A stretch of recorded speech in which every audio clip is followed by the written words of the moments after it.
नमस्कार साथियों, भगवा क्रांति पर आपका एक बार फिर से स्वागत है।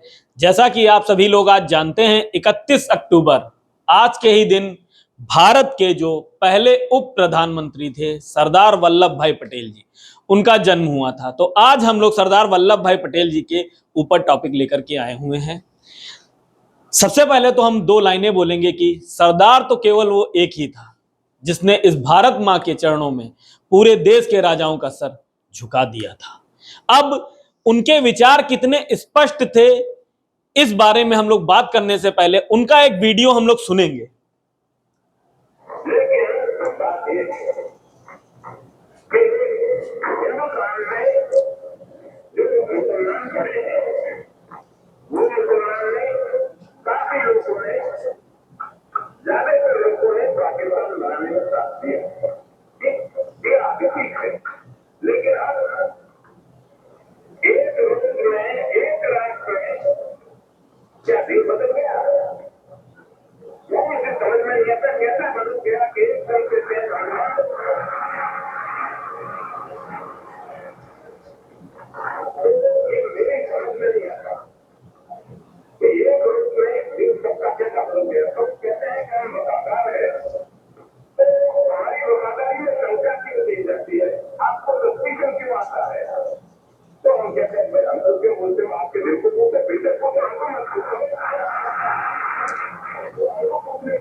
वीडियो आपने सुना और आपने उसको देखा और पढ़ा भी। हम लोग इस विषय पर बात बाद में करेंगे। पहले हम लोग सबसे पहले बात करेंगे कि सरदार वल्लभ भाई पटेल, उनका कद जो है नेहरू जी से बड़ा था और कितना बड़ा था। देखिए, नेहरू जी, अगर आप लोग ये सोचेंगे, जैसे कई बार आपको बताया जाता है कि नेहरू जी की जगह पटेल जी प्रधानमंत्री बनने वाले थे और उनको गांधी जी ने रोक दिया था, ऐसी चीजें, कई चीजें हैं जो आपने पढ़ रखी होंगी और बहुत सी कहानियां हैं जो भ्रामक भी हैं। उनको भी मैं आज क्लियर कर दूंगा, जो कहानियां भ्रामक फैलाई गई हैं। पर जो उनका कद बड़ा था, यहां पर कोई भी कहानी भ्रामक नहीं है। कद बड़ा था, ये कैसे था, ये आपको मैं एक ही लाइन में बताना चाहूंगा। उनको जब सरदार की उपाधि दी गई, उनको जब लौह पुरुष की उपाधि दी गई, तो उनको सरदार और लौह पुरुष की उपाधि देने वाले लोग कौन थे? लौह पुरुष की उपाधि सरदार वल्लभ भाई पटेल को महात्मा गांधी जी ने दी थी। अगर नेहरू जी का कद सही में सरदार वल्लभ भाई पटेल से बड़ा कद था, तो उनको किसी के द्वारा इस तरीके के बड़ी उपाधियां क्यों नहीं दी गई? ये आप एक बार मन में सोचिएगा। अभी हम दोनों का कंपैरिजन नहीं करेंगे, हम यहाँ पर सरदार वल्लभ भाई पटेल जी के जीवन के बारे में सबसे पहले प्रकाश डालेंगे कि 31 अक्टूबर 1875 को उनका जन्म हुआ था।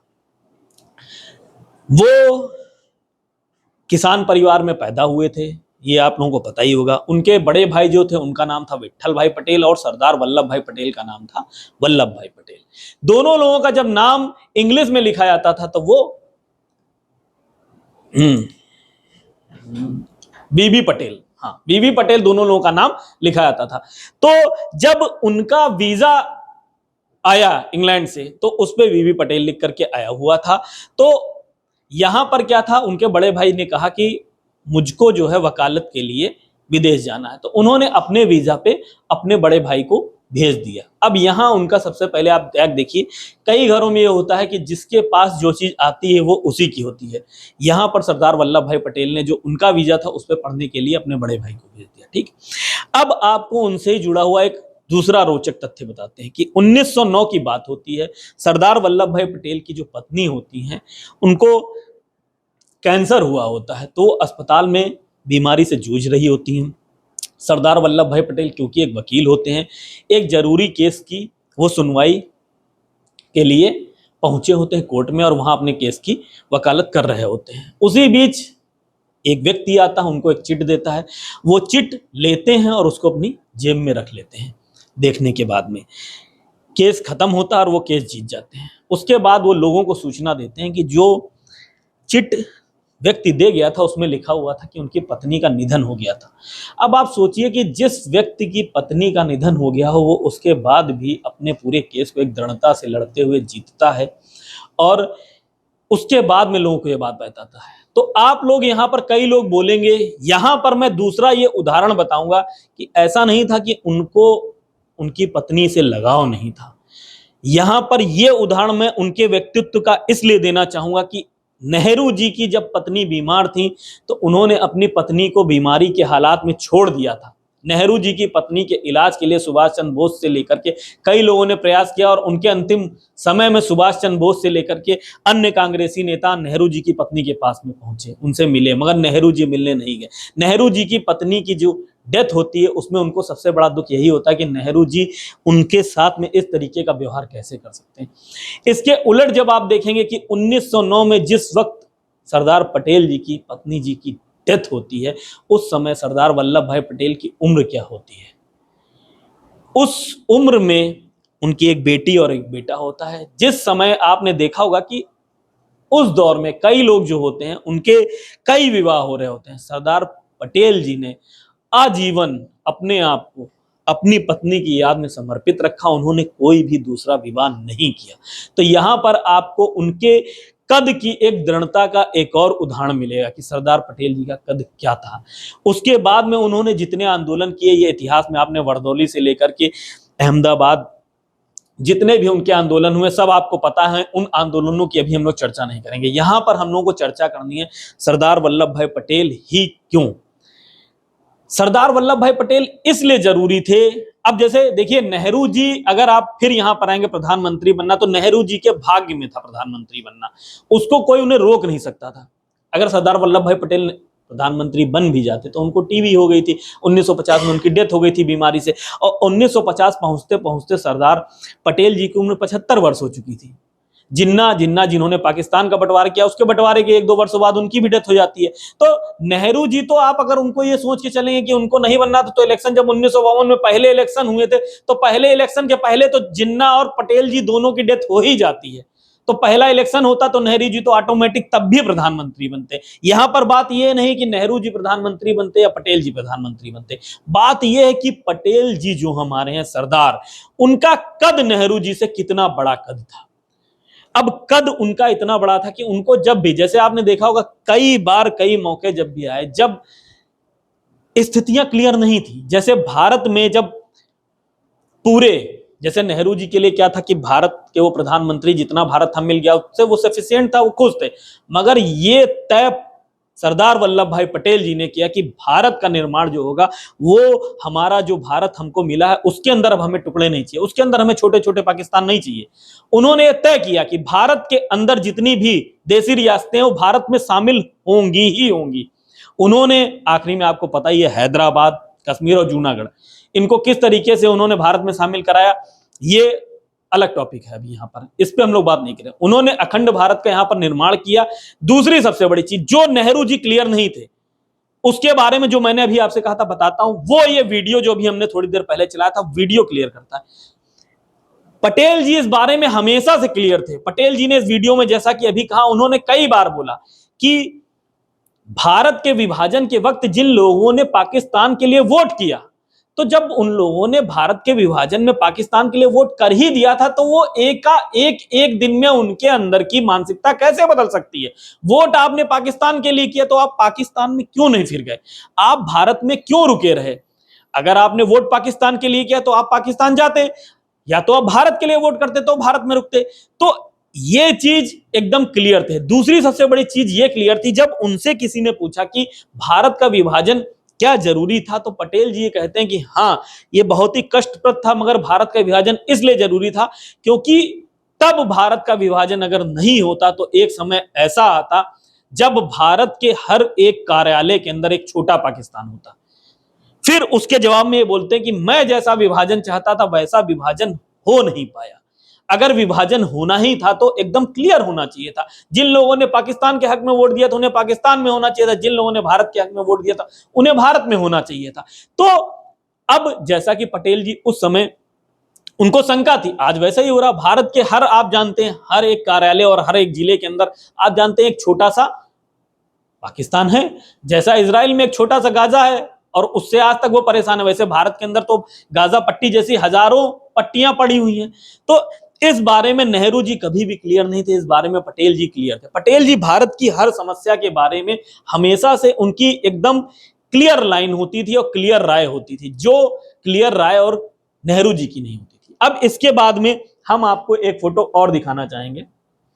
ये है सरदार वल्लभ भाई पटेल की बेटी मणिबेन पटेल। अब यहां पर देखिए, यहां पर जो लिखा है उस कथन में लगभग सच्चाई है और लगभग नहीं भी है। देखिए, सरदार वल्लभ भाई पटेल के जो बच्चे थे वो भी सरदार वल्लभ भाई पटेल जी की तरीके से त्याग की मूर्त थे। मणिबेन पटेल जी ने आजीवन विवाह नहीं किया, उन्होंने देश के लिए खुद को समर्पित किया। मणिबेन पटेल जी, जब सरदार वल्लभ भाई पटेल की मृत्यु होती तो उसके बाद में उन्होंने चुनाव लड़ा। चुनाव लड़ने के पहले एक वाक्य और बताऊंगा। सरदार वल्लभ भाई पटेल की मृत्यु के समय सरदार वल्लभ भाई पटेल के पास में पार्टी के जो है 35 लाख रुपए होते हैं और पार्टी का जो खाता होता है, वो मरते समय मणिबेन पटेल को बोल के आते हैं, ये धनराशि और ये खाता आप नेहरू जी को सुपुर्द कर दीजिएगा। वो राशि उस समय के हिसाब से बहुत बड़ी राशि थी। पूरी की पूरी राशि मणिबेन पटेल जी ने नेहरू जी को समर्पित कर दी। अब मैं यहां फिर बताऊंगा कि ऐसा नहीं था, नेहरू जी ने उनको 1952 से लेकर के जितनी बार भी, जब तक वो जीवित थे, उन्हें लोकसभा का टिकट दिया और उन्हें चुनाव लड़ाया और वो चुनाव जीत करके लोकसभा पहुंची। जब वो लोकसभा का चुनाव एक बार हारती हैं तो उसके बाद उन्हें राज्यसभा भेजा जाता है। पर उसके बाद में ऐसी क्या परिस्थितियां हुई, नेहरू जी की मृत्यु के बाद में जब कांग्रेस में इंदिरा गांधी जी का शासन होता है, उसके बाद में जब आपातकाल लगाया था तो मणिबेन पटेल जी जनता पार्टी के गठबंधन में अलग पार्टी की तरफ से चुनाव लड़ती हैं, कांग्रेस के खिलाफ वो चुनाव लड़ती हैं। अब आप यहां सोचिए कि वो कांग्रेस जो आजादी के पहले से, अब आप सोचिए आजादी की जिन लोगों ने लड़ाई देखी और आजादी में जो लोग हमेशा जिनका योगदान था, वो कांग्रेस के खिलाफ क्यों लड़े, और उसके बाद में वो जीती भी।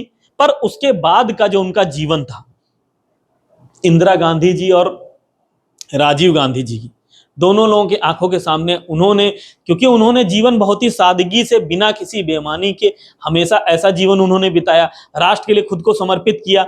उनकी जो मृत्यु होती है, आपको यहां पर लिखा होगा कि टूटे चश्मे, नजर कमजोर हो जाने के कारण गलियों में कई बार गिर गई वो। तो कांग्रेस को यह सोचना चाहिए था कि एक परिवार जो पूरा नेहरू परिवार था, वो सत्ता के शीर्ष पर बैठ करके सत्ता की मलाई खा रहा था, और दूसरी तरफ जिस व्यक्ति का योगदान भारत के निर्माण में सर्वाधिक था, उसके बच्चों ने हमेशा त्याग का जीवन जिया और ईमानदारी का जीवन जिया। तो उनकी मृत्यु किस तरीके से हो रही है, तो ये कुछ दुखद चीजें थी। अब ऐसा मैं इसलिए अब यहां पर एक चीज और बताऊंगा। देखिए, जो व्यक्तित्व सरदार वल्लभ भाई पटेल जी का था, उस व्यक्तित्व में उन्होंने वही संस्कार अपने बच्चों में दिए थे। तो उनके बच्चे भी उन्हीं की तरीके से त्याग और ईमानदारी की मूर्त थे। पर जब भी आप नेहरू जी के बच्चों में आप सुनने में आएंगे इंदिरा गांधी जी, इंदिरा गांधी जी का सब कोई जानता, उनका प्रेम विवाह हुआ था। उस समय, जिस समय प्रेम विवाह बहुत ही रेयर होते थे, उस समय उनका प्रेम विवाह हुआ था। उनके ऊपर किसी का कंट्रोल नहीं था। उनके बारे में इतनी कहानियां हैं जो आप गूगल वगैरह करेंगे तो आपको पता ही नहीं।